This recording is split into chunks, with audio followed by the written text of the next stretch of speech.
Hello, everyone. How's it going? I'm just seeing if we are live.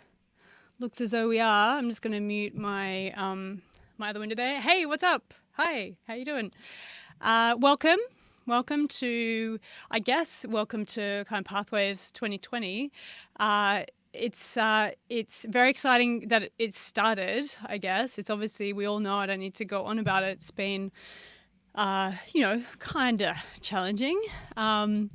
But yeah, we're really excited that we're here and able to bring it to you. And, hopefully tonight's talk is going to be really interesting kind of discussion to kick things off. I just want to see where we're at. Yeah, hello. Hey, Sandra. Vesamoy. I'm sure I'm saying Vesamoy wrong, right? I'll just say Vez. Maybe that's easier or better. Hey Anna, what's up? Cool. So I'm glad that you can hear me. Last time I did this, I was talking for ages and then I hadn't set up my microphone right. But I guess you can hear me, so that's cool. Right. Okay. So let's think about what tonight is about. It's obviously weird because I'm talking to this green dot up here. Hey, cool. I can call you Vess. Awesome. Yeah. Right. So we intended for it to be here, everyone in the room together, and for us to be doing this thing together, which is obviously really disappointing, but it was really important for me that we just found a way to make it work in whatever way. And rather than just sitting at home doing nothing, it's weird, but we can interact online and we're getting a lot better at it these days, aren't we? So, hello, Priya. Hey, Kotoye. I'm clearly an Australian bogan and I don't know how to speak properly, so please correct me when I say your name incorrect. Pilgrim, what's up? How are you? Nice to see you. Okay, so, hey, Amanda Mersden, yeah. Sarah Miller's there, cool. Hey. So what is tonight? Tonight is I guess it's the opening of our event. And I kind of wanted to do it as a kind of a conversation or a keynote, although it sounds kind of a bit too formal for my style, but I wanted it to be a discussion around kind of the things that we never really talk about. So it's about a lot of the time, and pretty much everything else beyond tonight is focusing on technical stuff and creative stuff. Hey Sarah, hey Rike, what's up? Hey M. Cannon. I'm not sure what your first name is. It's very mysterious, but hello. So yeah, we're focusing on technical and creative skill development, and that kind of used to be my first thing. Like this is what we need. This is the things that we're missing out on. And sure, I think that those aspects we need to develop as well, for sure. But then I realized that there's this other big thing that is kind of not talked about, and it's not really it's unspoken. So you don't really know what it is until you know that it's something that you maybe don't know about. So, which is about professional, commercial collaboration and creative collaboration. So, I think that the reason that I want to talk about it, generally most of Pathwaves comes from my own fuck ups, my own experience in life, in commercial life, where I have made errors or I've had problems or I've not gone the way things have wanted for me. So this is what this conversation is about tonight. It's about, so when have been in situations, which I'm going to say commercial situations, because there's lots of different ways of collaborating. And I want to make that really clear that I'm not kind of trying to say that there's only one way to collaborate. I just want to talk to a specific type of collaboration, which is commercial stuff, which is, let's say, what does that mean?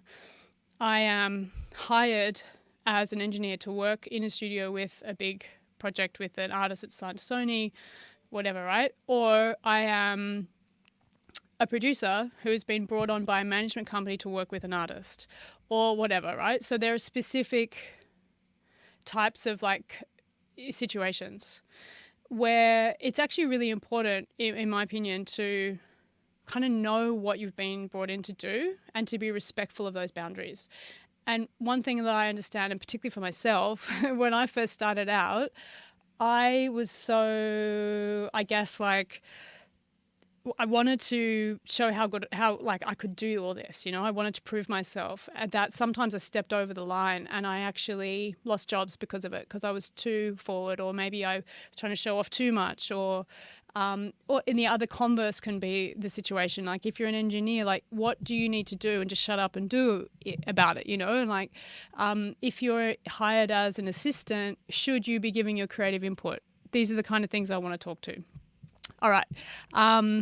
V, what's up? Hello. And Maya? Hey, cool. All right. So now, hang on. Let me put my keynote up. Maybe we'll go big with this actually. This one. Okay. So let's kind of kick it off. Can you all see this? Just like, let me know. I'm going to talk for a little bit, and if you can't see it properly, I'll check in. So I've kind of already talked to this, why I think this topic is really important. And I've also already done that. So I've defined commercial creative collaboration. And again, like I've just got to put a big like caveat up there. All of this stuff is just my opinion. So you're very welcome to disagree with it. And I think that, as I said, like I want this session to be like a conversation, and I really encourage you, whenever you have an opinion or a thought or whatever, throw it in the chat so we can like kind of get this conversation happening around this topic. So now that I've kind of done that, I just want to check in that it's all actually working. Good, it looks fancy. Thanks, Amanda. Woo! All right, back to it. So, okay, what are the different roles and responsibilities? I think that that's something that, you know, maybe this is a given and maybe it's really obvious to you, and I won't spend too long on it, but I want you all to kind of think about it. So, engineer. What does an engineer do? So, in my opinion, they have advanced technical knowledge of doors, probably all of them. They have advanced technical knowledge of analog hardware. They're kind of the people that read the manuals, that, you know, are interested and care about that kind of stuff. So, you know, when a producer or an artist is like, oh, can you make it, they are like, yeah, I think I know. And then they wire something a weird way and they make it sound like that way. I think that also they have to have a really advanced ability to conceptualize signal flow. So, like, and a producer doesn't, in my opinion, right? And I'll talk to that later. So, signal flow is important. Understanding the gain structure, understanding impedance, understanding, you know, kind of metering and levels, and, you know, these kinds of things is really, really important for an engineer to know. They obviously, as I've already said, they need to understand gain and the importance of signal strength and things like that. So, because their job is to, whatever's being recorded or mixed or whatever, they have to get it sounding fucking as good as they can, shit hot, right? As good as they can, with little fuss. So they just know what's going on. And I think that this point here, I said using the technical knowledge to realize creative aims, is like, they don't have to be drones. Because think about one of the best recording engineers, Jeff Emerson. Someone can correct me. The Beatles engineer worked with George Martin. Absolute revolutionary creative genius, and the way that he thought of ideas to manifest these artists and producers' ideas was amazing. So this technical knowledge to be like, oh, I can think of a way to make this work. So this is the engineer to me. And the important thing to understand is, like, they're not making creative decisions per se, but they're offering solutions to creative problems. Or design. I don't know what design is there, but do you know what I mean? So it's a difference. They're not going, oh, I think you should retake the vocal. If there's a problem that the vocal is not sounding good, they can be like, oh, maybe I have a suggestion. Let's change the microphone and use this preamp. That kind of vibe. All right, let's check in. Have you got any? Cool. So again, let me know if you agree or disagree. Cool.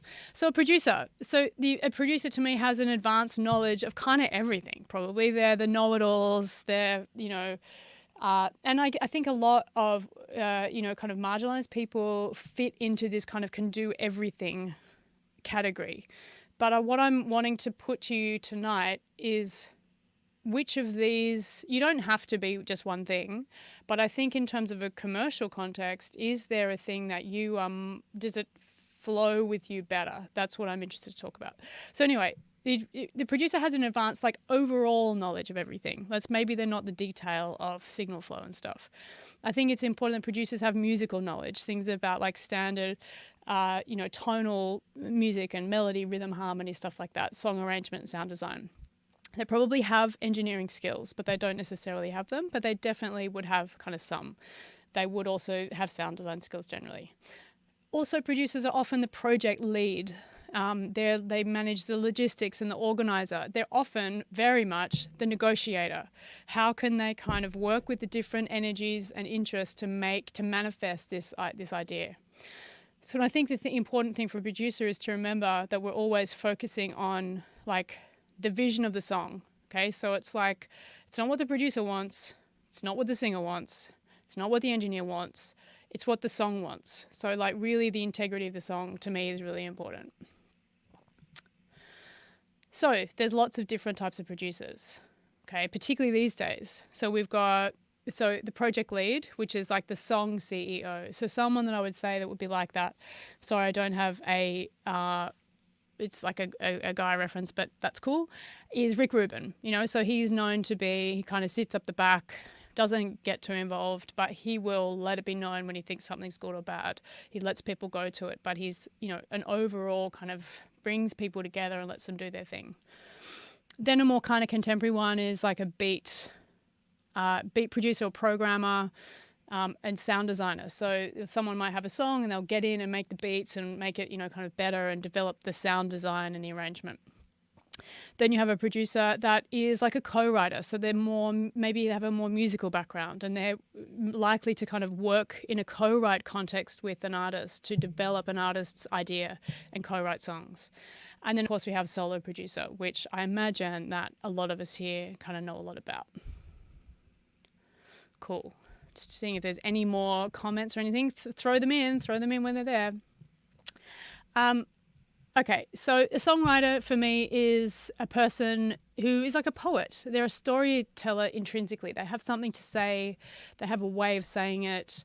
And I think that also a songwriter who is just a songwriter, they realize that their main talent is in the song and not necessarily the performance of it. They create songs that, professionally, they make the songs and then they license them to other artists. So then we have artist performer.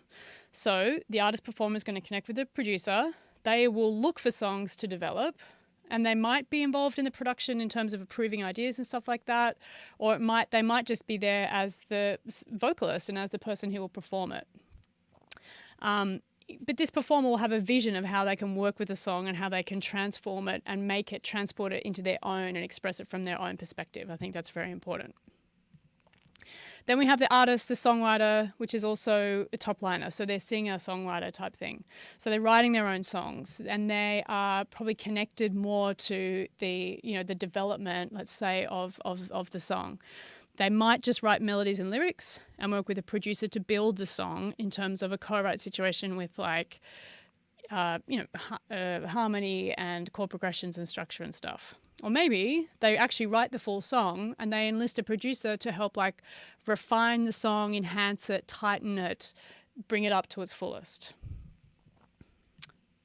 Musicians, obviously, musicians are brought into play on the record. They're not part of the creative team, but they're brought in as a hired gun. So their input is to come and play well quickly, and bring professionalism and no fuss. So there sometimes might be an opportunity for a musician to offer creative input, but within their lane, within the thing that they're doing generally. Okay. So now I'm going to ask you all to comment, please, now, because I'm feeling a little bit lonely out here. Do you agree with that? Is that new information to you? Do you know it already? Just any kind of feedback is definitely interesting. Hang on a sec. Like I'm not getting. One sec, everyone. What have we got? What have we got here?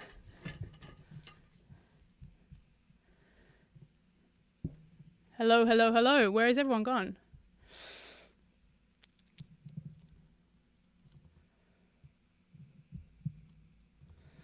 Let's see where we're at. So I'm just going to wait a little bit till I get some feedback from all of y'all, because we were good. We were like fast and going with the feedback, and now I'm feeling a little bit nervous that like we've lost the feed or something. Okay, cool. Actually, okay, so it's just I think I'm a little bit slow on my end. Cool. So Amanda says agree. Yep, same, cool. I agree. Yeah, cool. So Mia is saying like, I agree, but I think more and more lines are getting blurred this day. I mean, I think that that's an important thing, that lines are getting blurred, and yeah, for sure, people kind of move between all of these roles. And I think, I did wonder whether or not this is a kind of question, is it still relevant? And I think that the reality is that and again, what are we talking about here? Is we're talking about, like commercial, when you're hired to do work, right? Is that these kind of delineations, you will be hired to do a specific job, and how do you get paid and where are the boundaries? And I think like respecting the roles, or even knowing them, or even being aware if it's appropriate to like cross the line is important. And again, why am I saying this is that for me in the past, I've crossed those lines and have pissed people off, right? And that's kind of why I'm bringing it up. If you are going to cross the line, cross it, tiptoe across the line is kind of what I would say, and be ready to read the responses of the people as you kind of move and blur, or in the way that you establish relationships in the beginning, have like clarity about, how you want to make this thing happen, right? And I think it's, again, who's the one that's having, and again, is it like a hierarchy question? Is it about, outmoded hierarchies that I've been programmed to work within, But I think the reality is that in order to get working with labels and working in big studios and working with big artists, is that we need to understand these boundaries and we need to respect them. And that's kind of what Pathwaves is about, is trying to elevate a lot of really talented people to get opportunities for big jobs and to make money, and like to have career and to build up this industry further. Yeah. Okay. So, and again, I know it's definitely a big, a big conversation to keep on happening. All right.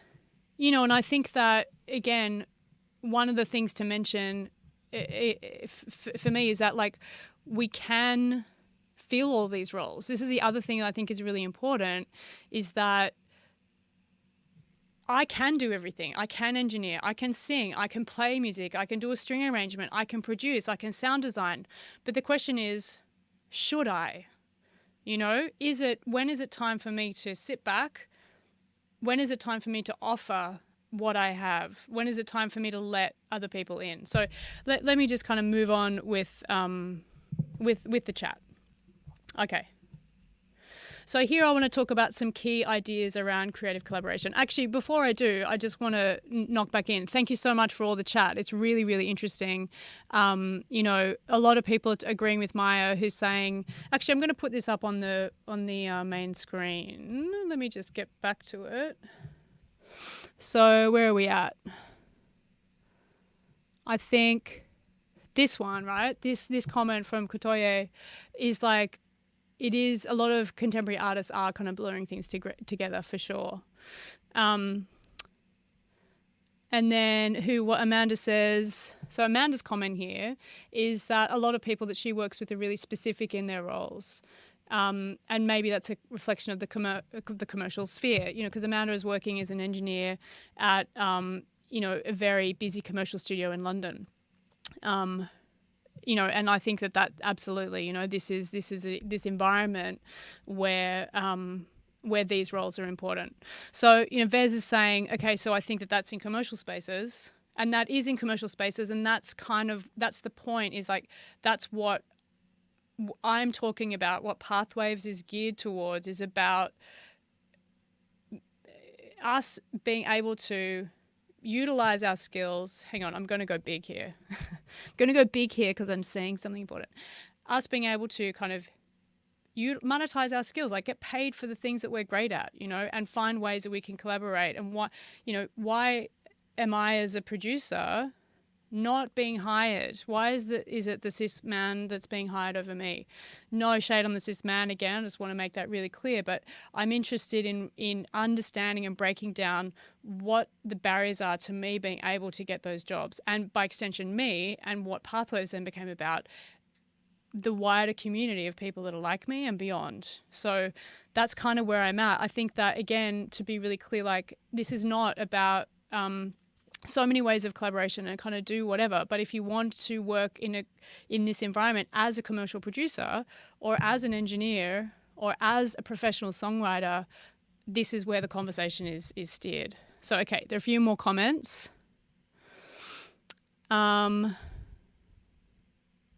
Okay, so yeah, cool. I think it's easy for everyone to forget that. And again, we're excited. We love music. We want to talk about it. So yeah, definitely. All right. Okay. So let's move on. Again, thank you so much for all your interactive comments and everything. I'm going to just go big again and share my keynote. Are you all seeing this, by the way? Because it's when I go into the keynote, I can't see my stream anymore. So are you seeing the big green, some key ideas around creative collaboration? Let me know if that's the case. I guess I'll check in a sec.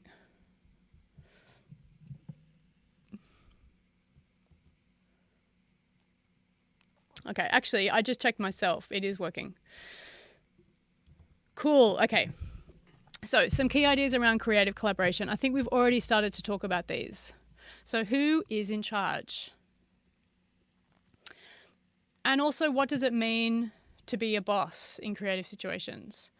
And then the final thing I said, does hierarchy make sense in 2020? So I am mindful that I've been programmed to exist in a kind of patriarchal structure, and there's a bigger conversation to be had there.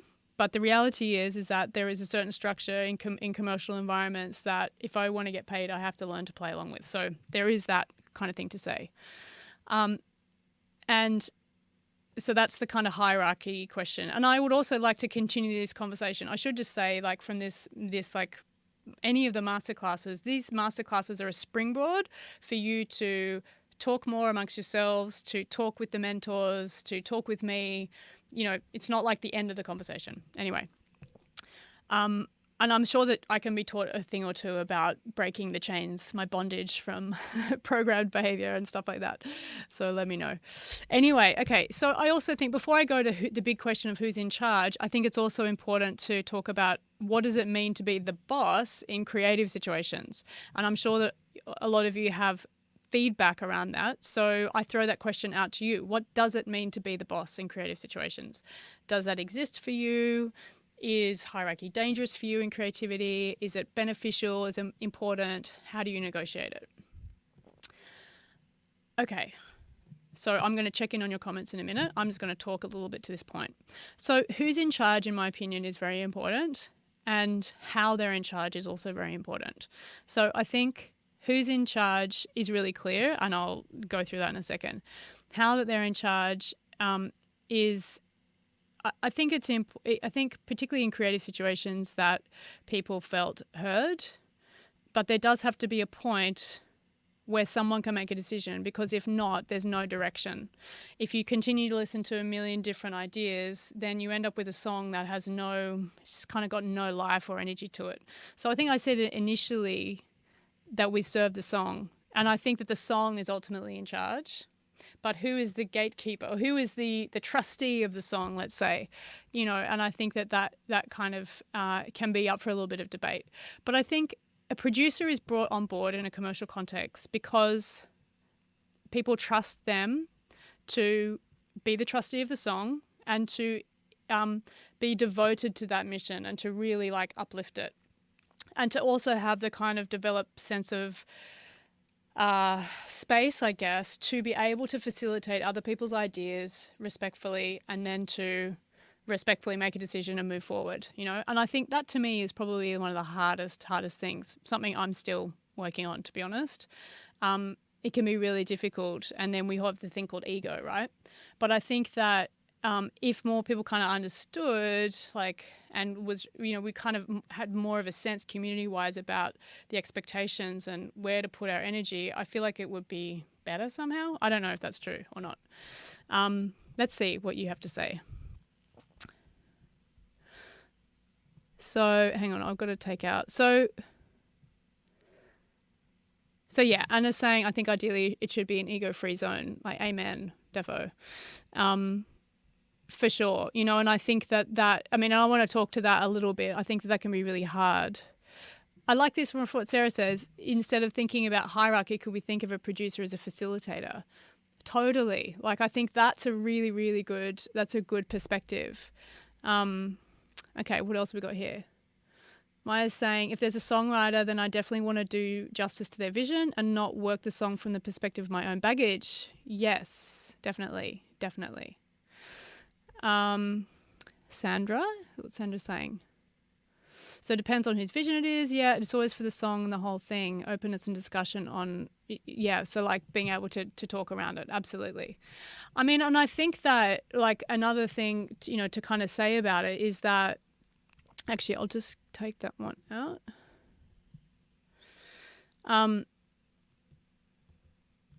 I think that, sorry, I've lost my train of thought there.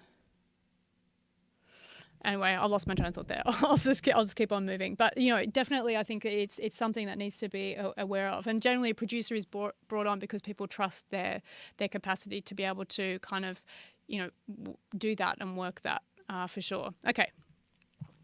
So now I'm going to get Virgo-y on you all. Failing to plan means planning to fail. And I think that's another really important thing about creative collaboration, that like whose role is it, whose job, whose expectation to kind of organize stuff. And whose job is it to push things along. And then if we kind of understand that, then you don't get pissed off if someone's like going, okay, you've done enough guitar takes, like guitarists love to do, layer up the overdubs till the end of the day. But, you know, understanding and respecting that maybe the producer, let's say, is that's their role, has an overview, then they're like, okay, they have a bigger vision. Cool. It's time for me to stop. I don't know. And I think that the idea about the logistics of a song are as important as the creative stuff as well. Okay, I'm going to move on from that one. So again, the sum of the whole is greater than the parts. And I think we've already kind of been dancing around that for a bit. I think it's really important. And again, I'm coming from the perspective of the producer now, is that utilizing all of the talents of the people that you have, you know, and again, as a songwriter or an artist, recognizing where you kill it, and then having the space to invite other people in to, you know, do like maybe the piano part better than you could to make the song better. You know, maybe that's not always a solution, but I think that quite often we hold on too tight. I hold on too tight. I used to hold on too tight.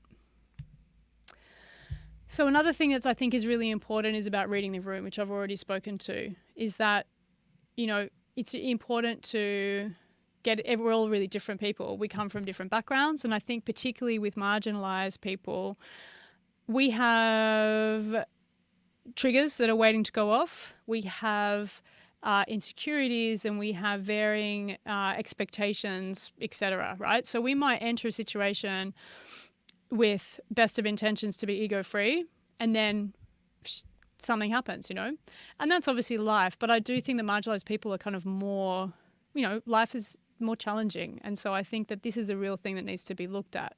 And I think good producers are mindful of that and are sensitive. Artists in general are sensitive, you know, but I think that this is an important thing when you're kind of trying to facilitate people, is to know if the way that you're speaking to them is not working for them, and being able to adjust. So as we said, we've already said it, Anna's already said it, leave your ego at the door. What does that mean? I think leaving the ego, we can say it, but what does that mean in action? To me, and actually this is a good question for you, what does leave ego at the door mean for you? What would you expect someone when you say, don't bring your ego in? What does that mean? And if you leave your ego, what are you leaving behind? So for me, leaving ego at the door means that I'm going to be flexible. I want to be open to other people's ideas. And really importantly, creatively, I'm willing to try stuff out, even if my head has already told me that I know the best option. Practice has told me that that's not always the case. So other people's perspective is very important. And as I've already said, just because you can do it all, should you do it all? And that means that leads on to the leaving space for others. So let's check in here. What else have we got? Great chats, guys and girls and people. I'm sorry, I'm saying guys, it's bad. Folks, I should say. Hang on, there's so many cool things I can't figure out which one to say. Vez is saying, being the boss doesn't necessarily need to mean making the creative decisions necessarily. Definitely. Okay, so it's like facilitating, coming back to what Sarah was saying before, like facilitating the creative decision. Totally. And again, to Vez, making things get done and moving forward. Totally. Anna says something really interesting here. It's key to make sure that you have a team that has a shared vision. Like, boom, that's so important, right? If you don't have a shared vision, there's going to be problems down the track. I'm going to go big here. You don't have a shared vision, you're going to get into trouble, definitely. And how, I'll throw the question out again. Who's responsible to build the team with the shared vision? Is it the management? Is it the artist? Is it the producer? Who builds that vision? I don't know that I have an answer to that, but I'm interested for what you think about. So Kotoye is saying, oh, cool. I like to think of an idea as of a horizontal decision instead of the vertical in the creative project. That's cool. I like that. So it's kind of moving and rolling through time, let's say. Venus, you agree. V agrees. Doesn't mean that they can't contribute any ideas. Yeah, for sure. Cool. Okay, what's Amanda saying? The best producers I've worked with will let you know that they are 100% committed to their idea, but without making the artist feel like you need to go with it. The artist always goes with it generally. Okay, that's a really cool insight. So the producers are like, hey man, this is what I think, but do like whatever you think about it. Like, I guess, and this is another thing, is being a good producer, is it being the art of suggestion and the art of, like, dare I say, manipulation? That's not right. No, we don't want to manipulate people. So Anna's saying the artist is the person, coming back to that thing about where does the creative vision come from? I think, yeah, sometimes it's the artist, for sure. Excuse me.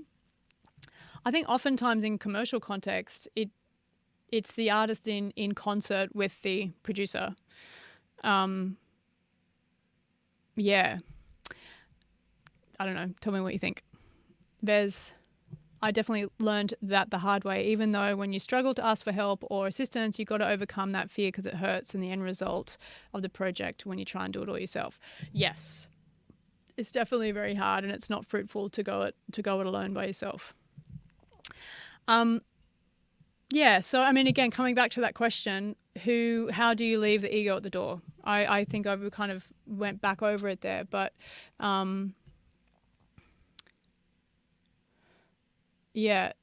So how do you leave ego at the door and what does that mean for you?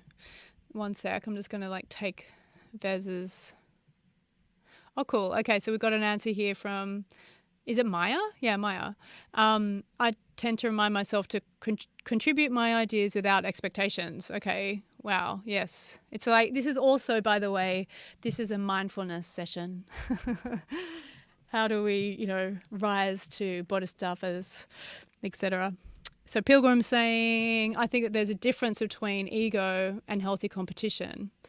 And sometimes in collaborative settings, it's motivating for you. That's interesting. So ego versus competition. That I think that's great if you can delineate the line between those things. I find that kind of hard sometimes, but absolutely, I think wanting to impress and show and kind of compete and push each other is definitely a part of humans, and I think that's definitely cool. Okay, so Sandra says, having a final decider doesn't mean that it's not possible to have a process before this with a team. I don't entirely understand what you're saying there. You mean like that someone is like making kind of final decisions, but before you get to that point, people are having the opportunity to explore and to try stuff out. Let me know what you think about that, if I'm interpreting it the right way.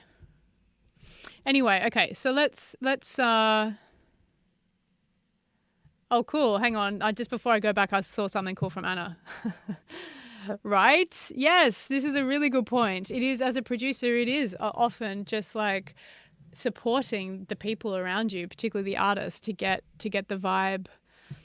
I mean, and this is another thing that I'll be talking about in some of the other masterclasses, is like, okay, so what are we trying to do when we're in a studio and recording? Like, we often forget we're with the technical stuff, but what we're trying to do is capture energy and capture magic and capture emotion, and we do need to know the technical stuff of how to get that, but then we also the other stuff, which is what we're kind of talking about here.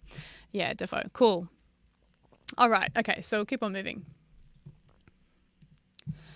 Okay, I've already said this. I don't think we need to go too further, but I think that all of these points all kind of crystallize down into this thing about serve the song. And if ever there's a prickly moment and there's a butting head situation where people want different things, I come back to the song and I come back to the first conversation with the team or with the artist, if I'm the producer, with the artist, where they laid out their desires for the song, their intentions. We discussed and we kind of had this moment of concert, of communion about what we were doing. Generally, if I go from those two places, either I realize that I've veered off track, or the artist realizes that they have veered off track. And then the question is, okay, do we have a new vision for the song? Or do we kind of, no, we just had a bit of a wild one there, let's go back. I think we want to stick with what we're doing.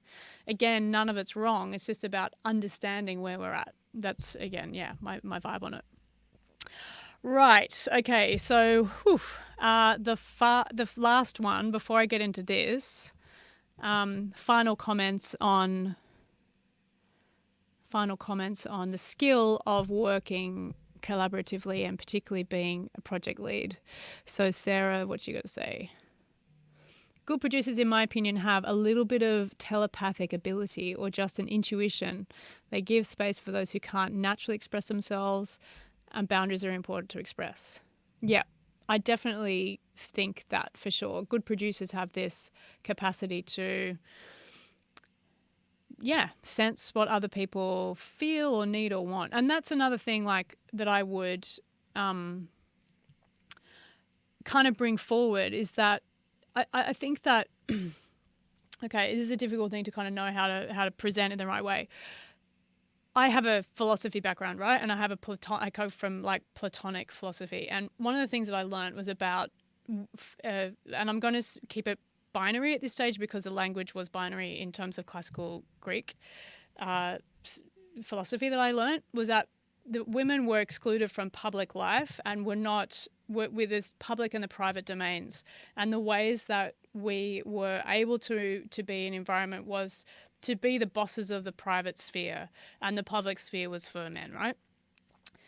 And I think that one of these things that we're talking about, a lot of the ways into which to allow marginalized people, when we say man and woman in the traditional kind of Platonic sense, it means basically the dominant or the dominant and then the marginalized. So we can change that language. And I think that it's not about, as we know from the 80s and from Hillary Clinton and stuff like that, in my opinion, it's not about us becoming the energy of the dominant. It's about maybe learning some things that could be helpful for us that the dominant exhibit. But there's also about how can we bring our natural aptitude and talents from the area that we're confident in into this environment. So maybe, did I go on a weird diatribe there? But what I would like to say is, I think marginalized people have empathy, have compassion, have that intuitive ability to see and respect and respond to other people's nuance, and I think that this is a really important thing I want to bring out, that this is a great talent and skill that we have to bring into these kinds of environments, that I think certainly there can be some more confidence and some more understanding of boundaries, but then this kind of empathy aspect, I think, is something which is undersold, and I think it's a massive benefit, I think, a character trait and a benefit. Anyway, right. Diatribe. Okay, so now the final bit that I kind of want to talk about is, now I'm going to go big for this, moving beyond the emotional and the sensitive and into the, I won't say mundane because it's actually really important, into the business end of things, which is know your rights, publishing and performance rights. So back in the day when I first started out, and again, I'd be interested for your opinion here on this as well, I used to get very sensitive around rights. What's my allocation? What do you get? If I'm going to work on this, I want this amount. I don't care about that now because I know the standard and I work with contracts and I negotiate fairly and openly, and I do it up front, and I all the above. Okay, so I think that another area where people can waste energy is by not kind of understanding what that is and not knowing how to talk about it. So I wanted to talk about it now. Okay, so points on publishing. Now, I've got to say that this is not a talk about publishing rights and splits. I'm not going to go there. But as I said, all of these conversations can be taken further throughout the week, right? And beyond, of course. So obviously, and the other thing is that there's loads of information out there. If you don't understand it, find out. So, I mean, I've been trying to get my head around publishing rights and mechanicals and neighboring rights for years. And then it wasn't until, I'm the APRA ambassador for Berlin. It wasn't until that point that when I had to do a talk on neighbouring rights that I actually learned out what they were.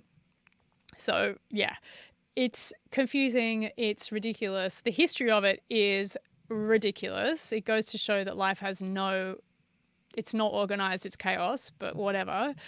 It's funny how it all came about. But anyway, it is the way that we get paid. And I think that's what we need to know, because so many marginalised people don't understand this stuff and they don't negotiate properly, and they miss out on money. I'm one of those people, and I'm sure all of you are also in that position as well. So, questions. What points would a producer get who's doing some adjustments to an existing song? Are they entitled to any rights for that song, publishing rights? What points would you expect on a co-write? If a producer is going to co-write with a songwriter, how does that get figured out? What about what percentage points should you expect from making a beat that is going to form the basis of a track that you sell to an artist or whatever? And then another question, which is a hot topic, is do engineers get points? So let's kind of check in and see where everyone's at there. I think my thing is a bit slow. I'll go big again. So Sarah is saying that it depends on the project. Naturally, it's different in a commercial world. I don't understand what you mean by that. Let me know what you think about that. in general, so to throw the question about, like, do you have confidence around negotiating your work as a producer, as an engineer, as a songwriter, as an artist? Do you understand the way that if you get other people to work with you, what the entitlements are? That's kind of the question that I'm asking there. So I'm definitely interested for your feedback around that.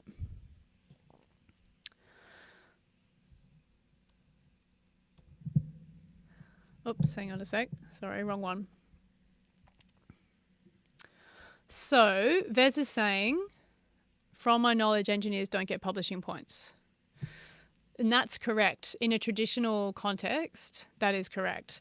There is situations now, and it's not common, but it does happen that that mix engineers, and particularly big mix engineers I'm talking about, get points. They get paid with publishing points.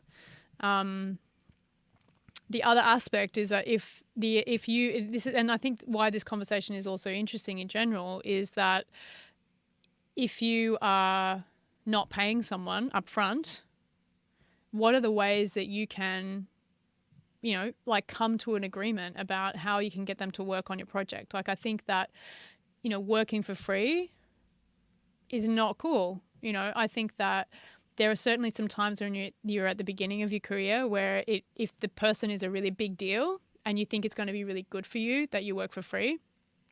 And I think that's important to do that if you think it's necessary. But beyond that, this is, again, the lines as you develop, that someone, you want to work with them, but they're not that amazing, but you still, you do want to work with them, but you still want to get paid, not going to do it for absolutely nothing, then maybe there's these options to kind of start to negotiate. Okay, so there's a few questions here. So Amanda says, I think that there's always room to negotiate. If as an engineer you're not getting paid your usual fee, you could request points. Exactly. Okay. So that's kind of what I'm talking about. If you're a starting engineer or an assistant or something and you're working with a big artist, obviously you're not going to get points. But, I guess this is, again, information to empower you to negotiate. Anna says it's a super tough subject. Yes, it is. And I think that that's why I want to talk about it, because, I want you to get into situations where you have an artist that has a manager, then they ask you to produce their album, and then they go, okay, send us your fee structure or send us your expectations. And then you're like, oh, fuck, I have no idea. I don't even know where to start. This is a question that we need to start to think about. Okay. So Vez is saying, is there a network or good ways or platform that we can familiarize ourselves with the industry standard rates? No, there isn't, because our industry is shady, and people will take what they can get of you. So this is why you need to get this information. You need to empower yourself with this information. If you don't know it, then you'll be, it's like recording contracts. Anyone been ripped off by a recording contract before? I have, because I didn't understand and I made some bad choices. So, we have to learn and we have to help each other as a community and help each other get a better deal, is in my opinion. So I can talk a little bit more to the expectations there. So Amanda says the Music Producers Guild is a good resource. That's true. After I've just gone, oh, fuck the world. So no, there are resources out there, of course. Thanks, Amanda. Woo. So Spoke is speaking to the Behind the Record initiative and talking about credits. I mean, because this is the other thing, right? Okay, so one thing is getting paid and the other thing is about being credited for your work. That should be just a given. But, again, for me, and I'm sure for a lot of you, there are so many albums that I've worked on that I haven't been credited. It's ridiculous. Crediting also is very important in getting paid your neighbouring rights. So does anyone know what neighbouring rights are? Again, if you don't know, I can't tell you about it right now because we actually have 10 minutes left of this chat. But, check it out, figure it out. Yeah, so Vess says talking about money is important. Yeah, it is important because people are getting paid, maybe not us in our community yet so much. And so once we figure it out, I think it's important to share that knowledge and figure out ways that we can, present in a professional way, understand the boundaries and, kind of talk to these kind of expectations and stuff. Gabriella. Hey, Gabriella, I haven't heard from you before. Nice to see you. Welcome. Thank you for commenting. So Gabriella says, for me, this is a hard topic and I'm never sure about standard rates, what I can expect for my own value and what I can expect to pay when others ask for what the budget is, for example. Yes, like it is a really difficult topic. Let me see. I actually can't remember what I did in my notes and see if maybe I gave more information. I'm going to hide that and I'm going to just talk a little further. All right. Okay, so let me just keep on going and I'll wrap things up and then we'll see where we're at. So one thing is about another thing. One thing is that whole topic of like, what can I expect to be paid? The next thing is like, how do I go about bringing it up, or when should that kind of discussion happen? So I think that it really does depend. But there are a few kind of guidelines that I would lay out. Excuse me. So in a camp writing situation, so oftentimes, and it's a kind of thing that happens a lot these days, is that record labels and performing rights associations and artists and management companies and things like that bring a pool of talent together to have these like mega songwriting camps. It's very, very popular at the moment. So like, 4 to 6 people or something, or 2 or 3 people are working and collaborating and writing songs in this intense songwriting environment. In these situations, and also Pathwaves is more or less this situation, although we haven't formalized this yet. Maybe we should have. We're still kind of learning how to present the structure of Pathways, but we'll talk about that later. But you generally get, when you walk into the room, there's a piece of paper that you all sign, the date, and you all give each other an equal share before you start writing. You say that we're in this together, we're in this room, and whatever happens today, we share it. Okay, so that's the way that they've figured out the way to kind of like keep it even. Another way that it works out is that the management of the artist shares it around. So that's most often for me is what happens. I want to speak to that a little bit because sometimes people rip you off, but if you, again, it's about the people that you work with and if you have a good working relationship. If you have an idea about what you think you're worth, your contribution, based on the previous point and the previous discussion, you have that as your starting point. And then the manager is going to like think about what they believe that you contributed. And that's the beginning of the negotiation. So I think being realistic about your contribution is very important. And, being willing and open to negotiate. And the other thing is understanding the relative power positions that you're in. If you're a big producer with an upcoming artist, well, then you've got more power. If you're a producer that's working with, an artist that's got kind of more profile, then maybe you're not going to, whatever. And if you're on an even footing, then it should be an open, even conversation and distribution of these kind of expectations. Okay. So one other thing to say is that when would this be discussed and decided? For me as a producer, when I work with an artist, and particularly I'm more and more I'm working with artists with management, because it's artists don't want to talk about this stuff, and it can totally ruin the vibe and the flow. So in that case, I'd organise it before we started working together if it's just producer artist. When it's coming from the perspective of me working with a management company or a manager of an artist or a label, I would often get to work, get a vibe, do something that's really, really cool, have a demo that gets sent to the management or to the label. Once they're in love with it, then we talk money. I'm not going to talk money with them before I've done something. Just not going to do that. And also, hopefully you do something exciting that they want to work with you, and then you can start to lay it out, what the things that you would expect. Definitely don't leave the conversation until after you've sent them the master, because that's too late. All right, let's see where everyone's at. No more comments? Okay. All right. So yeah, as I said, now this is kicking off, going from that producer angle, coming back into the songwriter. When you were the songwriter or the singer or the artist, that you're going to be working with other people, and you want to get an engineer or a producer, a sound designer, someone to do an arrangement for you, but you don't have the cash for it. My opinion is that I think it's reasonable that they would ask for points.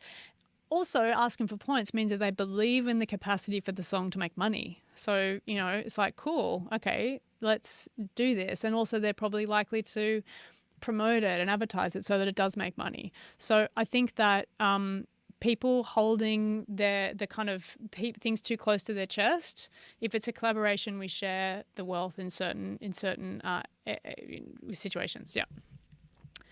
The end. Okay, so that's the end of my chat. I hope that it's been interesting for you. Maybe I'll go big again. And actually, wow, almost perfectly timed, almost 1 hour.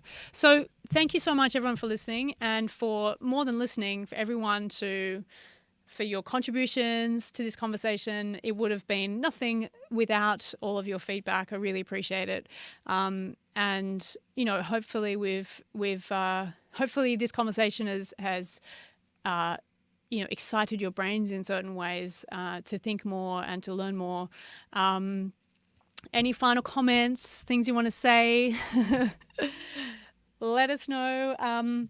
So just in wrapping things up for tonight, tomorrow starts the event proper for all of the participants that are here. For people that are not a part of the main participant team this year, we have 3 more masterclasses that are going to be open for you. So definitely come in and participate in those. For everyone who's going to be writing music, tomorrow 10 a.m. group check-in. Be there.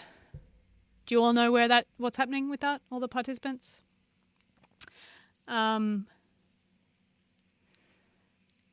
So hang on, Sarah's saying something here. Can we get the Pathwaves applicants' emails and pronouns as an Excel sheet?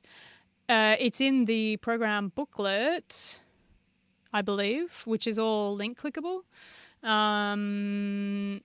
Emails, I can sort that out for you. Yeah, for sure.